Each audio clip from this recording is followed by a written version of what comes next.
नमस्कार, आप देख रहे हैं जीएमडी न्यूज। मैं हूं आपके साथ आदित्य द्विवेदी। एक हफ्ते से ज्यादा का वक्त हो चला है और अब भी रूस और यूक्रेन के बीच युद्ध जारी है, जिसकी वजह से वहां मेडिकल की पढ़ाई करने गए भारत के हजारों छात्र फंसे हुए हैं और अपने देश लौटने की कोशिश में लगे हैं। और कुछ स्टूडेंट वतन वापसी कर चुके हैं, जबकि काफी संख्या में छात्र अब भी यूक्रेन बॉर्डर पर मौजूद हैं और भारतीय उड़ानों का इंतजार कर रहे हैं।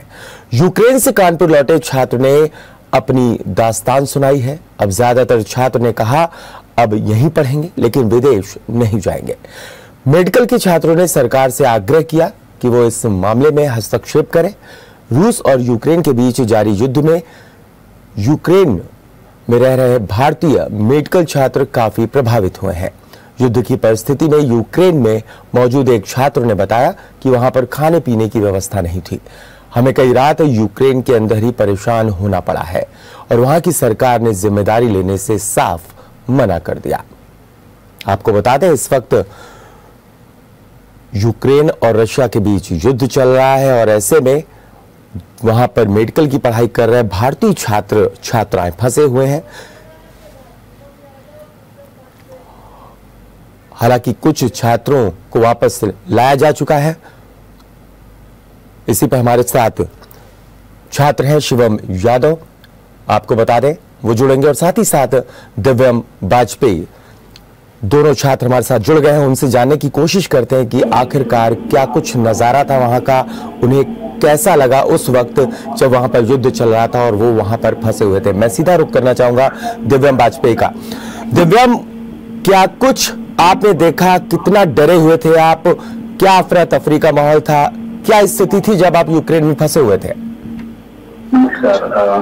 पहले तो मैं बता दूं कि मैं यूक्रेन के शहर ओडेसा का 5वीं वर्ष का छात्र हूँ। 24 तारीख से जब ये सारी युद्ध की स्थिति शुरू हुई तो वहां पर एक अस्थिरता फैली, जिससे मैंने तत्काल अपने घर से पैसे मंगाने का प्रयास किया ताकि हम वो सामग्री मिटा सके जो हमें जीतने में मदद करती है। हमने एकाएक पैसे मंगाने का प्रयास किया और मुझे आज भी याद है कि मैं 24 तारीख को एशियन लाइन में लगा हुआ था और एकाएक 3 ब्लास्ट हुए मेरे इर्द गिर्द, जो कि दया देने वाली घटना थी। उसके बाद हम लोगों ने जैसे हो सका वैसे खाद्य सामग्री एकत्रित की। वहां का दृश्य भी कुछ शुभ नहीं था। वहां पर हमारे साथ खुद यूक्रेनी लोग भी खाद्य सामग्री मिटाने का प्रयास कर रहे थे और ये दिखाता है कि वहां पे कितनी चलती रही। सीधा रुख करना चाहूंगा शिवम यादव का। शिवम, आपने वहां क्या कुछ नजारा देखा? आप कौन से शहर में थे उस वक्त, कहाँ पढ़ाई करते हैं, अपने बारे में पहले बताएं। जी, जैसा कि पहले भाई साहब ने बताया कि वो ओडेसा में थे, मैं ओडेसा में नहीं था, ना मैं पूर्वी यूक्रेन में था। मैं था इवानो-फ्रैंकोविच, जो कि एक प्रांत है पश्चिमी यूक्रेन का। हमारे यहाँ कंपेरेटिवली देखा जाए तो माहौल थोड़ा आसान था, पर 24 तारीख को थोड़ा हालत बदल गई थी। 24 तारीख को जब सवेरे इन्होंने 6:30 बजे सारे जो रनवे थे उन पे बमबारी की, तो हमारा भी रनवे उनमें से एक था। उनका मोटिव था कि सारे जो रनवे हैं उड़ा दिए जाए। तो छुट्टी रात जो है मंजर तो जो था वो बहुत ही भयानक हो गया। सारे बच्चे जो सवेरे उठ रहे थे तो उन्होंने एक दूसरे को मैसेज संदेह किया कि भैया यहाँ पे जो हमला हो गया है, तो उन्हें लग रहा था कि अब और भी हमले यहाँ पे होंगे। तो सबके घर से जो है फोन आने लगे और बोल रहे भैया कैसे भी निकलो यहाँ से, मामला और भी खराब हो सकता है। तो सवेरे सब बच्चे परेशान थे कि और जल्दी से जल्दी वहां से निकलना चाहते थे, क्योंकि जो पूर्वी यूक्रेन का जो रिस्पॉन्स था वो बहुत ही ज्यादा खराब था। और हमारे यहाँ से देखा एक हादसा हो चुका था कि वहां का रनवे हमारा भी उड़ा दिया गया। तो बच्चे सारे बहुत डरे हुए थे और सारे बच्चे जो है अपना अपना कन्विंस करके जो साधन जो थे, जैसे टैक्सी हो गया, कुछ कई बच्चे जो बसेस करने लगे और कई बच्चे एम्बेसी में लग गए। इधर हालत अभी और खराब होने वाली है, आप हमें गाइड करें। तो कई बच्चों ने एम्बेसी से पूछा और एम्बेसी के कहने का इंतजार किया और कई बच्चे तो करा के निकल गए। मेरे जानने वाले कई दोस्त थे, वो पोलैंड की तरफ निकल गए। और क्योंकि रोमानिया का कुछ उनको रिस्पॉन्स नहीं था तो उन्होंने विश किया, अगले दिन हम भी भाग गए। बड़ा ही अफरा तफरी थी। डर तो होता ही है, क्योंकि युद्ध का तो खौफ अलग ही होता है। बिल्कुल। तो बड़ा ही परेशान थे सारे बच्चे, वैसे भी मैनेज करके भागे हम लोग। पूरा दिन परेशान रहे, घर वाले अलग। शिवम, ये बताने की कोशिश कीजिए कि आपको और क्या क्या परेशानियां वहां पर हुई? वहां पर अफरा तफरी का माहौल था, बमबारी हो रही थी, युद्ध की जो स्थिति थी, इसके बीच में आप वहां से निकलने में कामयाब रहे। हालांकि वहां के स्थानीय प्रशासन ने क्या आपकी मदद की? भारतीय दूतावास ने आपकी क्या मदद की? इसके बारे में थोड़ा जिक्र करें। ताकि बच्चे सारे बहुत डरे हुए थे। हाँ, उन्हें लग रहा था कि अगला जो टारगेट है, क्या पता हमारी बिल्डिंग हो सके, क्योंकि वो भी जितने भी टारगेट थे वो थे सरकारी थे, या फिर उनके खाद्यान्न जो स्टॉक होते हैं वो थे, या फिर उनकी आर्मरी थी, या फिर उनके एविएशन सेक्टर से जुड़े थे, ताकि जिससे वो मोबिलिटी या मोबिलाइज करते हैं अपने साधन युद्ध के दौरान, तो वो सब उनने खत्म कर दिए थे। तो हमारी भी एक बिल्डिंग ऐसी थी जिसमें जो गवर्नमेंट बिल्डिंग थी, तो बच्चे बहुत ही डरे हुए थे। तो पहला तो हमारा रिस्पॉन्स था कि हम जो खाना पीना जुटा लें। हाँ। हम सब भागे, मल्टी जो मॉल्स होते हैं, सुपरमार्केट्स होते हैं, उसकी तरफ भागे। जब वहां भागे तो वहाँ बहुत सारी भीड़ थी पहले से ही, जो लोकल्स थे, उसमें लंबी लंबी लाइनें लगने लगी, जो पहले हमने कभी नहीं देखी थी उससे पहले जी। दूसरा था कि पैसे जुटाना। हाँ। क्योंकि जो जब खराब हालात होते हैं तो पहले पैसे की जरूरत पड़ती है। बिल्कुल। तो हम एटीएम की तरफ भागे। एटीएम गए तो वहाँ पे देखा कि लिमिट सेट कर दी गई है और कई फॉरेन कार्ड जो हैं वो एक्सेप्ट नहीं किए जा रहे हैं। एक एटीएम से सिर्फ 1,000 रुपए निकल पाएगा बंदा। और स्टूडेंट हम लोग ज्यादातर रुपए कैश में नहीं रखते, हम अपना कार्ड स्वैप कराते हैं। तो हमारे पास इतना कैश नहीं था, तो हम एक एटीएम से दूसरे एटीएम भागते रहे।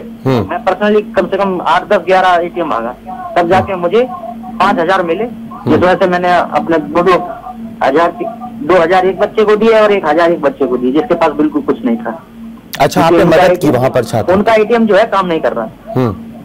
तो ऐसे हम लोगों ने मैनेज किया और ये सब, और हमने कोशिश की लगातार। इसी दौरान हम सब एम्बेसी से कांटेक्ट में थे, सर हम निकल रहे हैं, हम भाग रहे हैं, हम क्योंकि डरे हुए थे बच्चे बहुत सारे।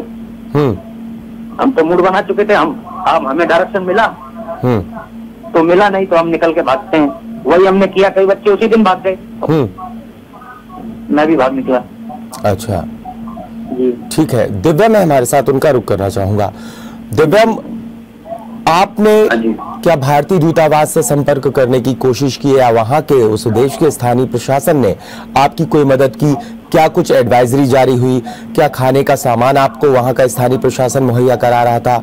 इस अफरा तफरी के माहौल में कितना डरे हुए थे आप? क्या जहन में चल रहा था?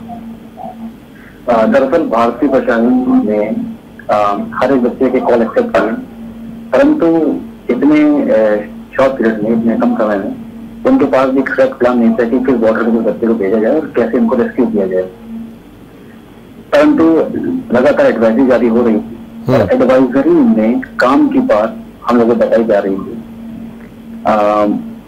एम्बेसी का वहां से बच्चे को निकालना मुश्किल था, लेकिन हम इसका दोष एम्बेसी को नहीं दे सकते, क्योंकि यूएसए और इजराइल के एम्बेसी ने भी हाथ खड़े कर दिए थे कि हम वहां नहीं आ सकते, आपको खुद प्लान करना होगा बॉर्डर तक, और उस बॉर्डर सुरक्षित बॉर्डर से हम आपको दूसरे देश से उठा सकते हैं, क्योंकि वहाँ के एयर स्पेस जहाँ पे लैंडिंग होती है हवाई जहाजों की, ये खुले हुए हैं, दूसरे लिए बंद हैं।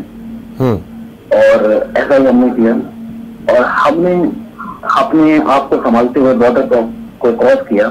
लेकिन अंततः जब हम दूसरे देश पहुंचते हैं तो वहाँ की राजधानी रोमानिया की राजधानी के बुखारेस्ट में हमें हमारे एविएशन मिनिस्टर मिले, सिंधिया जी, उनसे हमारी बात हुई और उनसे आगे उन्होंने हमें निर्देश दिए, सांत्वना दी और हमें वहाँ से फ्लाइट हमारी तक राजधानी दिल्ली को मिली। इसके लिए भारत सरकार का हम धन्यवाद करते हैं। अगर का मल वहाँ था, हजारों बच्चा एक वक्त आ रहा था, परंतु उसको संभालते हुए, सबकी बातें सुनते हुए उन्होंने ऐसा किया। ये आपस में बड़ी बात थी। हाँ, संघर्ष था, क्योंकि ऐसे देश से संकट आया हो, वो पहले खुद को संभालने का प्रयास करेगा, पहले अपने नागरिकों की सहायता करने का प्रयास करेगा और फिर दूसरी प्राथमिकता वो दूसरे देश के बच्चों को देगा, ये साफ है। परंतु फिर भी हमें लोगों से काफी सहायता मिली। जो हमने क्या की थी सब सरहद तक से गई, सरहद तक उसने भी हमें हमारी सहायता करने का प्रयास किया। लोगों ने उनकी सहायता की, परंतु सरकार असमर्थ की सहायता कर निश्चित थी। परंतु हमारी सरकार ने भरपूर हमें योगदान दिया और हम उनकी तरफ से अपने देश वापस लौट पाए। दिव्यम, आप कितने दिन इस डर के साए में आपने बिताए हैं, उसका जिक्र जरा करें। हमने 24 तारीख को युद्ध शुरू हुआ, 24, 25, 26 यह 3 दिन हमने अपने शहर में बिताए। वहां पर लगातार बॉम्बिंग और शेलिंग चल रही थी, हमें इसकी आवाजें अपने अपार्टमेंट तक सुनाई दे रही थी। और जब हम लोग को एयर अलर्ट जारी किया गया कि अब ऊपर से फायरिंग की जा सकती है, कुछ ड्रॉप किया जा सकता है मिसाइल के फॉर्म में, दूसरे वेपन के फॉर्म में, तब हम लोगों ने बंकर की सहायता ली। और तकरीबन एक रात हमारे मित्रों ने 25 तारीख की रात बंकर में बिताई और अपने सुरक्षित से करने का प्रयास किया। बंकर की लोकेशन से यूक्रेन सरकार ने ऑलरेडी मैप दे रखी थी, जिससे लोगों को सहायता हो वहां तक पहुंचने। आप जब रुके हुए थे, क्या जो इमारत थी क्या वो हॉस्टल था या आप अलग से फ्लैट लेके रह रहे थे? हाँ जी, हम वहाँ पर हॉस्टल के बाद अपना फ्लैट लेके रह रहे थे, जिसमें थोड़ी सहूलियत होती है। और वहाँ के घर बिजली से साफ करने के बने हुए हैं। हम भारी विस्फोट से बचाने के लिए लोगों को, तो हमने अपने आप को, हम बंकर में नहीं भागे, हमने अपने आप को घर में सुरक्षित पाया उन कमरों में जहाँ पे कांच नहीं, क्योंकि कांच टूटने से आघात पहुंच सकता था, शोर से आघात पहुंचता है कांच को। तो ऐसे निर्देश दिए गए सरकार द्वारा, तो हम लोगों ने अपने आप को सुरक्षित किया और कांचों पर टेप चिपकाया एक्स्ट्रा फॉर्म में, जिससे और नुकसान ना हो।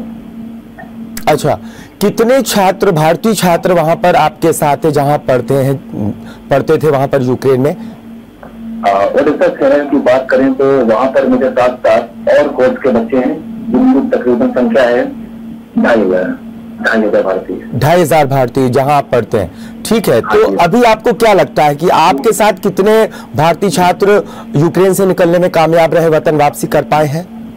मेरे साथ साथ लगभग सारे भारतीय छात्र वापस लौट आए हैं, परंतु एक शहर है जिसका नाम खार्किव है, जो इस समय शहर जहाँ पे तेज है, वहां पर जानकारी मिली है कि कुछ 500 छात्र वहां से पैदल निकल कर वैसे जारी हुई थी, वहां से पैदल निकलना है आपको चल रही, तो निकल कर गाँव में शरण उन्होंने ली है, जहाँ पे अपने सुरक्षित संभाल पा रहे हैं। भारत सरकार को ये भी जानकारी मिली है कि भारत सरकार रशियन सरकार से बातचीत कर रही है और उनको वहां से राजधानी रशिया की मॉस्को ले जाने का प्रयास हो रहा है, जिससे वो अपनी राजधानी भारत लौट। क्या उस वक्त 24 तारीख से 26 तारीख के बीच में आपने अपने परिजनों से बात की? परिजनों के जहन में क्या था जब आप बात कर रहे थे? परिजन क्या कुछ कह रहे थे? परिवारिक जनों के जहन में क्या था? उसका जिक्र करें, उसके बारे में थोड़ा बताएं। इस युद्ध की स्थिति में पहला काम खुद को संभालने के साथ साथ दूसरा काम था अपने परिजनों को संभालना। हाँ, हमसे अधिक मात्रा में हमारे माता पिता, हमारे परिजन डरे हुए थे, तो उनको आश्वासन देना कि हम सुरक्षित हैं, हमें हमारी जरूरतों का सामान, खाद्य पदार्थ, पीने के पदार्थ मिल रहे हैं, ये समझाना मुश्किल हो रहा था। और उनके सवालों का जवाब देना मुश्किल हो रहा था कि हाँ, हम जल्द से जल्द यहाँ से पलायन करेंगे, जैसे कोई साफ रास्ता मिलेगा। और इस स्थिति में हमने संभाला, खुद को संभाला, परिजनों को संभाला और वहां से निकलने के माल बोले और जो मदद जहाँ से मिली उसको प्राप्त करके उनका शुक्रगुजार करके हम आगे बढ़े। और मैं चाहता हूँ कि जो व्यक्ति, जो स्टूडेंट अभी भी यूक्रेन में किसी भी हालात में फंसे हैं, वो जल्द से बाहर आए और कोई भी ऐसी घटना हमारे सामने ना आए जिससे हमें कुछ दुख हो कि हमारे साथी के साथ कुछ सकारात्मक नहीं हो। चलिए, शुभम यादव हमारे साथ, उनका रुख करना चाहेंगे। शुभम, आपने डर के साए में कितने दिन यूक्रेन में बिताए? जी 24-25 के बाद तो मैं लगातार मैं वहां से निकला, इवैक्यूएट हुआ 3 तारीख को। अच्छा, आप 3 तारीख को वतन वापसी कर पाए? जी, मैं 3 को वहां से निकल गया था, 3 को निकल आया था इंडिया के लिए। अच्छा। और मैं वहां जो चेक पॉइंट होता है, यूक्रेनियन चेक पॉइंट, जहाँ पे यूक्रेनियन सोल्जर्स होते हैं, वो हमें पासेज अलाउ करते हैं, वो हाँ उस पोस्ट पे मैं 28 तक था। तो वो जो टाइम था 25 से लेकर के और जो बताया आपको 28 तक का, तो वो सबसे ज्यादा चैलेंजिंग टाइम था। जो आदमी का वो कॉन्फिडेंस होता है और सेल्फ पावर होती है वो झेलने की दे गई थी उस समय तक। और मैं जो है बहुत ज्यादा परेशान हो गया था, क्योंकि लगातार 18 घंटे लगना, 12 घंटे लगना, और उसका आउटपुट कुछ नहीं निकलना। हताशा कहीं ना कहीं मन में आती थी। हाँ, हताश सा आदमी हो जाता है। तो वो हताशा जो बढ़ती जा रही थी कि यहाँ से निकल, एक मतलब अंदर से आदमी टूट जाता है। मैं तो लड़का होकर के मेरा ये हाल था। वहाँ बच्चियां थी, बच्चे थे जो 12th पास करके गए थे, वो तो रो रहे थे। शुभम, आपके साथ लगभग कितने छात्र वहां पर मौजूद थे जिस बिल्डिंग में आप थे, या जहां पढ़ते हैं उस कॉलेज में कितने छात्र हैं जो भारतीय पढ़ते थे? हम हॉस्टल में थे। हाँ, कॉलेज हॉस्टल में। हाँ, वहाँ लगभग 500 बच्चे थे। अच्छा, तो कितने छात्र लगभग वापस भारत सरकार ले आई उन्हें वापस? आपकी जानकारी क्या है? मेरे हिसाब से लगभग बचा अगर होगा, अगर अभी बच हाँ हमारे साथ का, तो वो अंडर 50 बचा होगा मुश्किल से। बाकी सारे निकल आए, क्योंकि हम, जैसे कि मैंने आपको बताया कि हम ईस्टर्न पोर्शन में थे, वेस्टर्न पोर्शन में थे, तो हम लगभग भागने में सफल हुए। टाइम से निकलने में आप सफल हुए। हम ज्यादा। क्या कुछ आपने उस वक्त वहां पर देखा? छात्र जब परेशान थे, अपने परिजनों से बात कर रहे थे, आप भी वहां थे, आप भी अपने परिजनों से बात कर रहे थे, परिजनों के मन में क्या कुछ आ रहा था? वो आपसे क्या कुछ कह रहे थे? परिजन ज्यादा स्पष्ट नहीं थे कि हम कहाँ हैं, हमारी पोजीशन क्या है, और सीवियरिटी क्या है, और इंटेंसिटी क्या है अर्जेंसी की, और कितना जो माहौल कितना ज्यादा खराब है। तो वो असमंजस में थे, और बार बार उनका यही क्वेश्चन था कि तुम ठीक हो क्या, वहाँ पे भी बमबारी हो? नहीं, सोल्जर प्रॉब्लम क्रिएट कर रहे हैं, खाना पीना है कि नहीं, खाना पीना खाते रहिएगा और भागते रहिएगा, सेफ रहिएगा, दोस्तों को साथ रहना, एक साथ रहना। तो पेरेंट्स जो है वो भी गाइडेंस करने में एकदम परेशान थे। वो बेचारे दूर से जो गाइड कर पा रहे थे वो कर रहे थे। आपकी माँ ने उस दौरान आपसे बात की थी? एकदम पीक पे थी। माँ ने, भाई बहनों ने, पिता ने बात की थी? क्या माँ क्या कहती थी आपको उस वक्त? सबने यही करना, अपना ख्याल रखना, अपने दोस्तों का ख्याल रखना, कोशिश करना साथ रहना, और एक दूसरे का साथ देना। अकेले मत बिछड़ना भीड़ से, मतलब दोस्तों से, क्योंकि अकेले आदमी जो है तो मेंटली वीक हो सकता है अगर परेशानियां इतनी ज्यादा हो तो। अच्छा, आपकी आवाज ऐसा बता रही है कि जैसे आप बहुत ही इस वक्त भी आप उस मंजर को याद करके कहीं ना कहीं परेशान। इस तरह का मंजर जब आदमी जिंदगी में झेल लेता है, अनुभव कर लेता है, तो वो एक कड़वी याद बन के रह जाती है। शिवम, आपके जहन से याद कभी मिट पाएगी? मेरे लिए वो दिन नरक के समान थे। जी। अच्छा, जो आपके साथ छात्र थे, आपने कहा ज्यादातर निकल आए हैं। ऐसी जानकारी मिल रही थी कि वहां से जब यूक्रेन के बॉर्डर पर जो चेक पोस्ट का आप जिक्र कर रहे हैं, वहां से जब सड़क मार्ग से दूसरे देश में प्रवेश मिल रहा था, तो 500 यूक्रेनी जो नागरिक निकलते थे, उनमें 50 जो दूसरे देश के लोग होते थे, तब वो बाहर जा पाते थे। क्या ये बिल्कुल सच है? एक्चुअली जो ह्यूमन शील्ड की बात की जा रही है, हाँ, वो और कोई नहीं था, हम ही थे। हमारा सहारा लेकर के वो अपने सिविलियंस को निकाल रहे थे। अच्छा। और वो सिविलियंस उन पोर्शंस के थे, जैसे वेस्टर्न पोर्शंस के, जैसे स्टेट हो गया, चेरनोबित्सी हो गया, लविव हो गया, ठीक है, और लस्क हो गया। ये सारे पोर्शंस और सिटीज जो है वो वेस्टर्न पोर्शन में पाई जाती हैं, ये रीजन है। तो उनके नागरिकों को सेफ पासेज के लिए उन्होंने हमें अटकाए रखा। अच्छा। हमें घंटे घर में 4-5 स्टूडेंट निकाले, 10 निकाले, उनको निकालता था 50 विद व्हीकल। अच्छा, ठीक बात है आपकी। अच्छा, ये बताइए जरा, जो भारतीय दूतावास है वहां पर, क्या उसने उस वक्त आपसे संपर्क करने की कोशिश की, या जब आपने संपर्क किया तो प्रॉपर रिस्पांस मिला, आपको मदद मिली वहां से? जी, ऐसा तो नहीं कि उन्होंने कॉल कट कर दिया हो या फिर रिस्पांस नहीं दिया हो। उनके हिसाब से जो उनके करते बना उन्हें सब किया। अच्छा, उन्होंने पूरी आपकी मदद की, यानी आप उनसे संतुष्ट हैं? ये देखिए, जब आदमी चारों तरफ से सेक्टर में घिरा होता हो और उससे बहुत सारे आश्रित हो, तो वो भी कम से कम एक बार हकबका जाता है। तो बहुत एक तरह से ये मानिए कि आपके बहुत सारे बच्चे हैं जो आपसे आशा की उम्मीद से देख रहे हैं और आप अकेले हैं और कुछ नहीं कर पा रहे हैं। तो बस ये बोल रहे थे कि भाई धीरज रखो, हम जैसी एडवाइजरी देंगे उस हिसाब से काम करो और अपने आप को रिस्क में मत डालना। अच्छा, हमारी मतलब सावधानी बरतने के बार वो आपको बता रहे थे कि सावधान रहिए, कहीं निकलिए नहीं, घर के अंदर रहिए। यही करेंगे और क्या कर पाएंगे, क्योंकि फिजिकली तो वो वहाँ पे थे नहीं ना। हो सकता आता हूँ आपके पास में शुभम। दिव्यम वाजपेयी हमारे साथ है, उनका रुख कर लेते हैं। दिव्यम, हाँ जी, आपने क्या अपने सामने कुछ देखा ऐसा कि आपके सामने बम फटा हो और जो माहौल है एकदम अफरा तफरी का मच गया हो, चीख पुकार मच गई हो, क्या कुछ ऐसा नजारा आपके सामने पेश आया?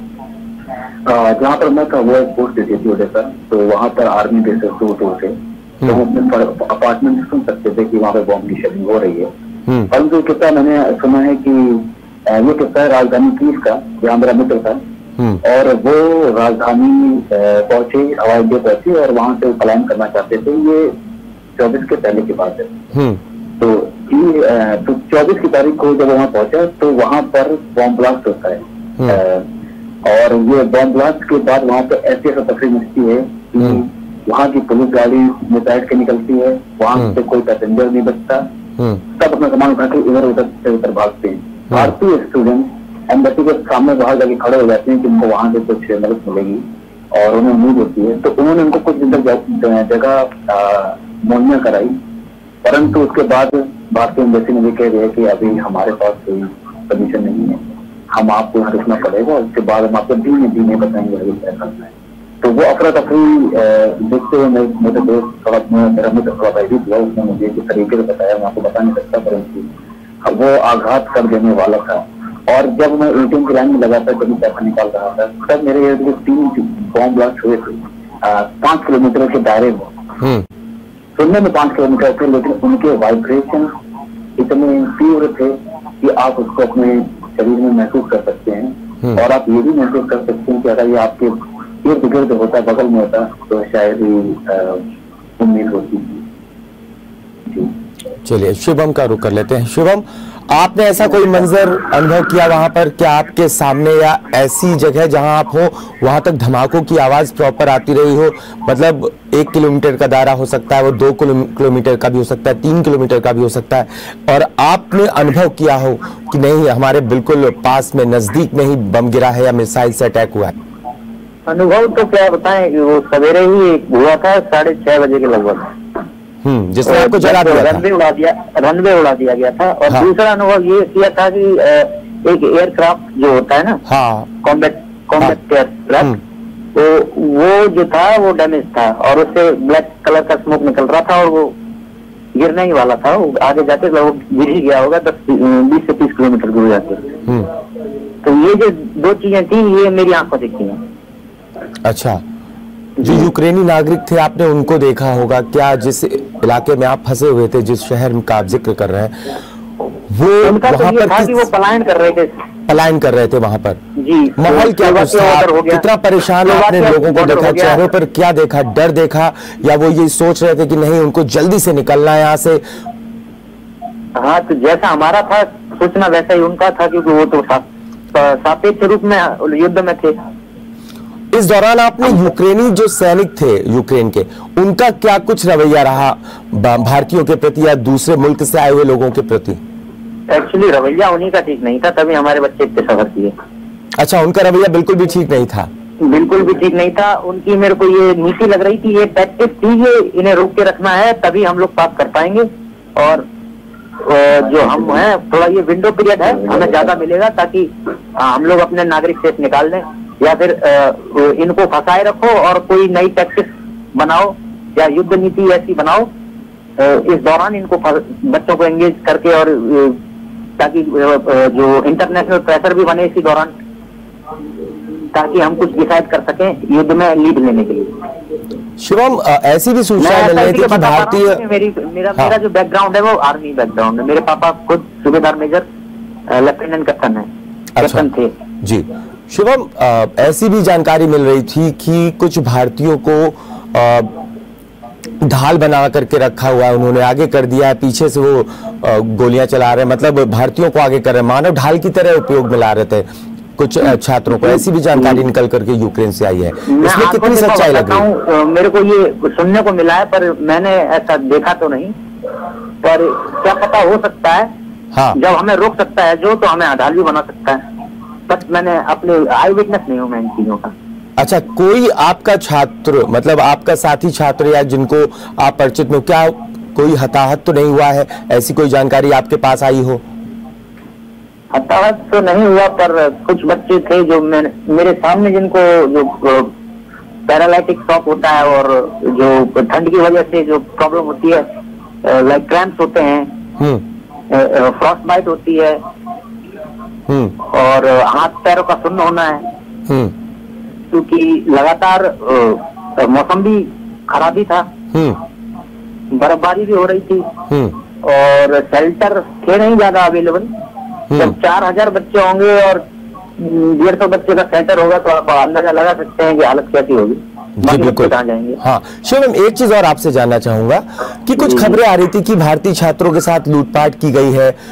कुछ लोगों ने ऐसा भी कहा कि उनके सामने जो फीमेल स्टूडेंट थी उनको खींच के ले गए कुछ सैनिक, और उनको कहाँ रखा है कुछ जानकारी नहीं मिल पाई, ऐसी भी सूचनाएं आई थी। क्या ऐसी कोई जानकारी आपके पास हो या आपके किसी दोस्त ने वहां से आपको दी हो? हाँ, जो आप जो लूटपाट की बात कर रहे हैं वो मेरे को सुनने को मिली। मेरा दोस्त एक जो था वो पोलैंड बॉर्डर को भागा था 24 तारीख को, तो उसने हमें बताया था कि आप लोग जो है मूवमेंट करें, अगर बॉर्डर की तरफ, तो वो रात को ना करें। अच्छा। हाँ, क्योंकि रात को जो है बहुत सारे बच्चों के साथ लूटपाट हुई है, उनके कागज जो थे, इम्पोर्टेंट डॉक्यूमेंट वगैरह, रुपए पैसे, वॉलेट वगैरह, ये छीने गए हैं। तो या फिर तो आप हथियार कैसे करना। मैं 2 चक्कू लेके गया था, जो कि रोमानियन गवर्नमेंट ने मुझे निकाले और पूछा ये चक्कू किस लिए रखे थे। मैं उन्हें निकालना भूल गया था। वो कन्वेयर बेल्ट होती है ना, जिसमें सिक्योरिटी पर्पज के लिए वो चेक किया जाता है कि आप कोई वेपन तो नहीं रखे, मैं भूल गया था। वो दोनों मेरे उसी में रखे थे। तो बोले ये चक्कू किस लिए रखे? मैंने कहा मेरी सेफ्टी के लिए रखे थे, सॉरी। अच्छा। तो ये तो पोलैंड बॉर्डर पर हुआ था, बच्चे लूट लिए गए थे। अच्छा, पोलैंड बॉर्डर पे। जी। ठीक। दिव्यम है हमारे साथ। दिव्यम, क्या आपकी जानकारी में या आपको किसी मिलने वाले दोस्त मित्र या उसके किसी मिलने वाले फ्रेंड जो वहां पे पढ़ाई उस वक्त कर रहे थे और युद्ध की स्थिति बनी, उस दौरान किसी के साथ लूटपाट की घटना आई हो, किसी यूक्रेनी नागरिक ने या किसी ग्रुप ने ऐसा कुछ किया हो? जिस प्रकार की स्थिति थी, जिस युद्ध की स्थिति थी, आर्थिक व्यवस्था हिली होती है देश की, आप भी समझते हैं कि जब भी ऐसा होता है तो हर समाज में बुरे तत्व जैसे लोग मौजूद होते हैं, और इस स्थिति में बुरे तत्व वाले लोग ज्यादा सक्रिय हो जाते हैं। दिक्कत की बात है कि 40 किलोमीटर लंबा वॉक था, जहाँ पर जब ट्रैफिक जाम लगा हुआ था, बसें नहीं जा पा रही थी, तो उस वॉक में एक आध छात्र के साथ लूटपाट हुई। लेकिन हम इसके लिए यूक्रेन नागरिकों को जिम्मेदार नहीं ठहरा सकते, क्योंकि यूक्रेन नागरिक भी अपने स्तर पर मदद कर रहे थे। हमें कुछ सुनाई सुनने में आया, परंतु इसके लिए हम लोग उनको जिम्मेदार नहीं ठहरा सकते। हाँ, परंतु ये दयनीय है, ये इसको हम बुरा मानते हैं। और बात रही, आपने अभी पूछा, बात रही फौजियों की, तो मैं खुद बॉर्डर में भगा था और फौजियों में देख रहा था कि फौजियों की इतनी गिनती थी कि आप एक लाइन और एक सामंजस्य के साथ आगे बढ़े तो हम आपको आराम से पार करा सकते हैं, क्योंकि आप भारी मात्रा में। लेकिन वहां पे कोई सामंजस्य नहीं था, भीड़ भाड़ कोताहल, जो सब आगे पुश कर रहे थे। वहां पे नाइजीरियन देश के निवासी भी, जो स्टूडेंट थे, वो भी खूब विद्रोह और बात नहीं सुन रहे थे। इससे पहले उन्होंने बात से, फिर उन्होंने डंडों से, लाठी से, और फिर उन्हें मारा। तब भी जब नहीं भीड़ मानी, स्टूडेंट की भीड़ नहीं मानी। मैं समझता हूँ कि सबको निकलना स्थिति से, परंतु एक सामंजस्य अगर बना होता तो शायद ये स्थिति ना देखनी पड़ती विद्यार्थियों को, और अंततः उनको हवा में फायर करना पड़ा बंदूक, जिससे वो भीड़ बिखरे। और वैसा हुआ, उन्होंने फायर किया, और इस स्थिति की वजह से, इस स्वभाव की वजह से हम लोग वहां फंसे रहे। ये अगर आप वहां पे होते तो आप इसी देख पाते, और ये बहुत गलत है, इसलिए हमें समझना चाहिए इस चीज को। और इस वजह से वहां पे -10 डिग्री में बच्चों को सोना पड़ा। वहां पर मलमूत्र त्यागने की दिक्कतें थी, गर्म स्थान नहीं मिल रहा था, क्योंकि वो बॉर्डर स्थल है, खुला मैदान है, खुली रोड है। और अगर थोड़ा सा सामंजस्य होता तो शायद नागरिकों की दिक्कत नहीं मिलती। फिर जब इतनी भीड़ में फिर उन्होंने भेद नहीं किया कि लड़का एक लड़की, उन्होंने वैसा ही व्यवहार सबके साथ किया, क्योंकि उनके जो देश पे संकट था और वो अपने स्थल से सब प्रयास कर रहे थे, लेकिन स्थिति बिगड़ती रही। ठीक है, हमारे साथ शिवम यादव, उनका रुख कर लेते हैं। शिवम, आप जब निकले हैं, आप किस बॉर्डर से निकले हैं, थोड़ा उसका जिक्र करें। जब आप चेक पोस्ट पार करते हैं तो आपको किस तरीके से वहां पर जो भारत की तरफ से, भारत सरकार की तरफ से व्यवस्था की गई थी, आपको किन लोगों ने साथ में लिया और जाकर के पहले शेल्टर होम में रखा, उसके बाद फिर आपको भारत लाया गया, वो पूरी प्रक्रिया बता दीजिए जरा एक बार। जी, 24-25 के बाद मेरा जो मैं निकला, रिलीज हुआ, मैं 28 को निकला, तो दोपहर 12 बजे के लगभग। उसके बाद जैसे ही मैंने निकला, उसके बाद कस्टम्स पे स्टैंप लेना पड़ता है। ये आपको टोकन देते हैं यूक्रेन सोल्जर, तो टोकन देके आपको कस्टम भी होता है यूक्रेन का, वो स्टैंप लगाता है कि आप इस डेट को इतने तारीख को वहां से आप रिलीज किए गए हैं।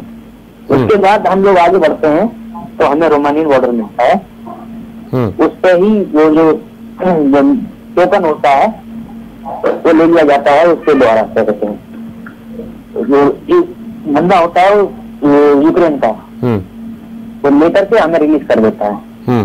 उसके बाद रोमानियन बॉर्डर शुरू हो जाता है। वहां पे रोमानियन सोल्जर खड़े थे, और फिर हम रोमानियन बॉर्डर के कस्टम्स में गए, वहां पे हमने कस्टम क्लियरेंस किया। उसके बाद सब चीजें बहुत बदल गई। एकदम ऐसा अनुभव हुआ जैसे एक साइड हेल है और एक साइड हेवन।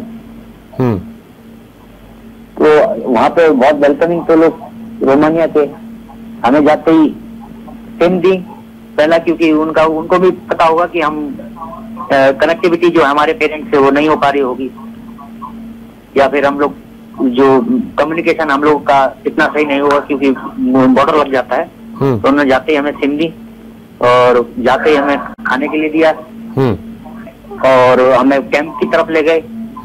इसी दौरान कॉफी वगैरह सब बीच में वो एकदम लेके आ रहे थे अपने आप से, जैसे सर्व करते हैं ना रास्ते चलते चलते, टॉफी वगैरह ये सब चीजें, फ्रूट जूस, सब चीजें एकदम बगल में ही लगी हुई थी। साथ साथ में वो सर्व भी करने आ रहे थे और वो कैंप में ले गए हमको। कैंप में व्यवस्था थी लेटने की और वो बेडिंग्स वगैरह थी। तो उन्होंने कहा कि आपकी बस का टाइम कहाँ है, ये भी बताया। जो हमारे जो एम्बेसी के जो ऑफिसर थे वो उनका स्टे कहाँ है, हमारी बस कितने कितने बजे आएंगी और कब कब शेड्यूल है उनका, ये सब बताया उन्होंने। और बोला कि हम अरेंज करा देंगे लिए आपके घर से जाने के लिए, वहाँ जहाँ हमारे फॉरेन वो ठहरे हुए हैं वहां तक हम आपको छुड़वा देंगे। जब आपकी बस हो आप तक चले जाना। अच्छा, ठीक है। शिवम, आप हमारे साथ जुड़े रहिए और दिव्यम आप भी हमारे साथ जुड़े रहिए। यहाँ छोटा सा ब्रेक लेना पड़ रहा है हमें, यहाँ वक्त तक छोटे से ब्रेक का, जल्द होंगे हाजिर। आप देखते रहिए GMT न्यूज। यूक्रेन में फंसे हुए जो भारतीय छात्र हैं वो अब वतन वापसी कर रहे हैं। भारत सरकार उनको वापस ला रही है और ऐसे में हमारे साथ 2 भारतीय हैं जो यूक्रेन में थे और वहां रहकर पढ़ाई कर रहे थे, शिवम यादव और दिव्यम वाजपेयी। हम उनसे लगातार बात कर रहे हैं। हमारे साथ दिव्यम है, दिव्यम का रुख कर लेते हैं। दिव्यम, आप जो लौटे हैं, जहां पढ़ाई कर रहे थे वहां से जो लौटे हैं, उसकी पूरी प्रक्रिया बताइए और किस बॉर्डर से होते हुए आप निकले, कौन सा पड़ोसी मुल्क? हाँ जी, संक्षेप में बताऊंगा। तो यह बात है 24 तारीख की, जब प्रातः काल हम उठते तो हमें बताया जाता है कि एक बम फटने की आवाज हमारे मित्रों ने सुनी। मुझे यकीन नहीं हुआ, परंतु क्योंकि ऐसा तफरी मची हुई थी तो मैंने तत्काल घर से पैसे मंगाए हमारे भारतीय ग्लोबल कार्ड में और उनको निकालने के लिए हम ATM पहुंचे। ATM में कुछ 10,000 रुपये की धनराशि निकालते हुए, जो कि संभव था भारतीय ग्लोबल कार्ड से, SBI के कार्ड से, हम निकाल रहे थे तो खुली छत से, मतलब खुले सर से और 3 धमाकों की आवाज सुनी, जो कि 5 से 10 किलोमीटर के दायरे के अंदर थी और ये आवाज बाजू फटने जैसी थी, डरा देने वाली। हम लोगों ने तत्काल अपना कार्य किया, सामग्री जुटाई, उधर पहुंची। 24 की शाम शांत भी थी, 25 की सुबह शांत भी। 25 की शाम होते होते हमने शेलिंग और फायरिंग की आवाजें सुनना शुरू की, जो कि पोर्ट साइड से समुद्री रास्तों की तरफ से आ रही थी। हम पोर्ट से हमारा शहर, उसकी आवाजें हम लोग तीव्र ध्वनि हम घर पे अपने अपार्टमेंट सुन पा रहे थे। ये एक थोड़ा दहशत का माहौल था उस समय। हम सब साथ में थे। हम लोगों ने निर्णय लिया कि यहाँ का पलायन ही एकमात्र रास्ता सही रहेगा, क्योंकि ज्यादा दिन यहाँ रुकना मतलब अपनी जान जोखिम में डालना जैसा प्रतीत हो रहा था। हम लोगों को एक खबर आती है कि 26 को एक ट्रेन जो ओडिशा शहर से चरमोवती नाम के बॉर्डर पे जा रही है, जो कि हंगरी का बॉर्डर है। हम लोग का ये बेहतरीन प्लान है, इस तरह से हम लोग यहाँ से निकल सकते हैं। हम लोग एक 26 तारीख की शाम कभी पैकिंग करके पहुंचते हैं ट्रेन रेलवे स्टेशन। वहां पर हजारों की तादाद में भारतीय पहले से मौजूद था, जो कि सब चरमोवती का रुख करना चाहते थे। मुझे थोड़ी रशियन भाषा अच्छी आती है। मैंने ट्रेन के कर्मचारी ने पूछने का प्रयास किया कि वास्तव में ट्रेन जा पा रही है, क्योंकि बिलिंग बोर्ड पे कुछ जानकारी नहीं दिखा रहा था। वह कहते हैं कि निश्चित नहीं है ये ट्रेन कहाँ जा रही है, परंतु यहाँ से जा रही है। क्योंकि वहां पर एक कौतूहल, वहां पर एक बेचैनी का माहौल था, सब ट्रेन में जाना चाहते थे। मैंने अपने साथियों के साथ निर्णय लिया कि ये अंधे कुएं में कूदने जैसा प्रतीत हो रहा है, ये थोड़ा सही नहीं लग रहा है। कहाँ जा रही है ट्रेन, कहाँ उतार देगी, किस खेत में उतार देगी, हम वहां से आगे कैसे जाएंगे, इस तरीके से करना सही रहेगा। कर्फ्यू लग रहा था शाम के 7 बजे से, और हम लोगों ने वहां से वापस रुख किया अपने अपार्टमेंट की सुरक्षित था। एक हमारे खबर आती है हमारी यूनिवर्सिटी से कि 27 तारीख से सारे वाहनों पर रोक लग जाएगी और इस तरह कोई भी वाहन नहीं चलेगा। ये साफ बताता है कि हमें यहाँ से पलायन नहीं कर पाए 27 तारीख। ये उस समय हम लोगों ने तुरंत फैसला लेना था।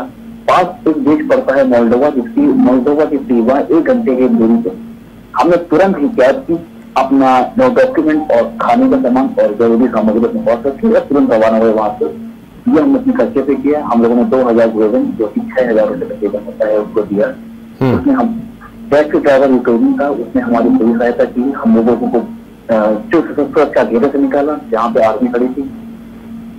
धन्यवाद है मोल्डोवियन गवर्नमेंट का, जिन्होंने हमें सिर्फ भारतीय पासपोर्ट के जरिए उसको देखते ही हम लोगों को आगे पास कर दिया। आप भी जानते हैं कि देश की सीमा को पार करते हुए काफी चेकिंग और काफी सुरक्षा घेरे से निकलना होता है, परंतु हमें ऐसा कुछ नहीं देखना पड़ा। वहां जाके दयालु मोल्डोवियन लोगों का मैं धन्यवाद करना चाहता हूँ। वहां पर संस्थाएं काम कर रही थी, जो कि हमें वहां के तरह किससे ना हो। अच्छा दिव्यम, ये बताइए, आप वतन वापसी पर आपको कैसा लग रहा है? आपके परिवारिक जनों के चेहरे पर खुशी लौट आई है, आप वापस आ गए सुरक्षित, कैसा लग रहा है कम शब्दों में? वतन वापसी पे मुझे वास्तव में सुख और सुरक्षा का आभास हो रहा है। जब हम आज भी मैं बुचारेस्ट रोमानिया के बॉर्डर पे था, मैंने वहां पर ग्लोबल मैंने अपना कॉन्वे 216 देखा अपनी भारतीय सेना का, तो मुझे गर्व महसूस हुआ। और फिर हम लोगों की टिकट हुई और हम लोग वापस अपने राजधानी दिल्ली आए। और हमें एक दफा और थोड़ा आश्वासन मिला जब हमें घूमकर रोमानिया की राजधानी में इंग्लिश मिनिस्टर ज्योतिरादित्य सिंधिया जी ने से बात करने का मौका मिला। उन्होंने हमें आश्वासन दिया, हमें गले लगाया, और ये सुखद होता है क्योंकि हमारा ही कोई व्यक्ति प्रतिनिधि है। चलिए, हमारे साथ शिवम यादव भी हैं। शिवम, अब वतन वापसी पर कैसा महसूस कर रहे हैं? परिवारिक जन को चेहरे पर खुशी है?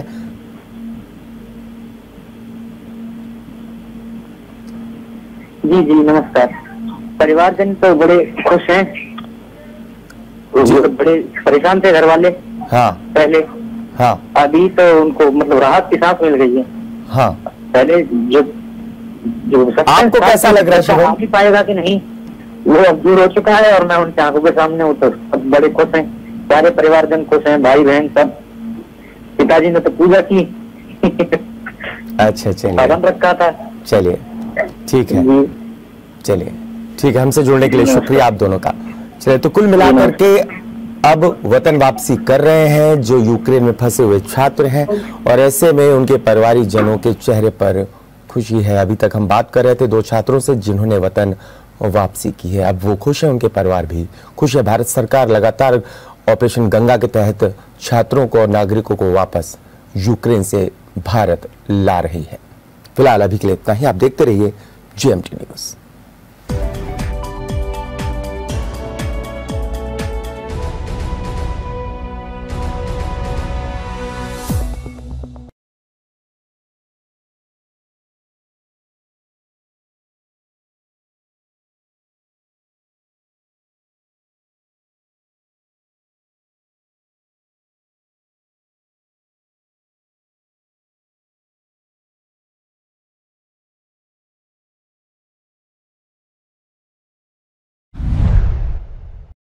आया हो तो हमें लाइक करें, सब्सक्राइब करें और ज्यादा से ज्यादा शेयर करें। और हाँ, बेल आइकॉन दबाना ना भूलें ताकि हर खबर का अपडेट आप तक पहुंचे तुरंत।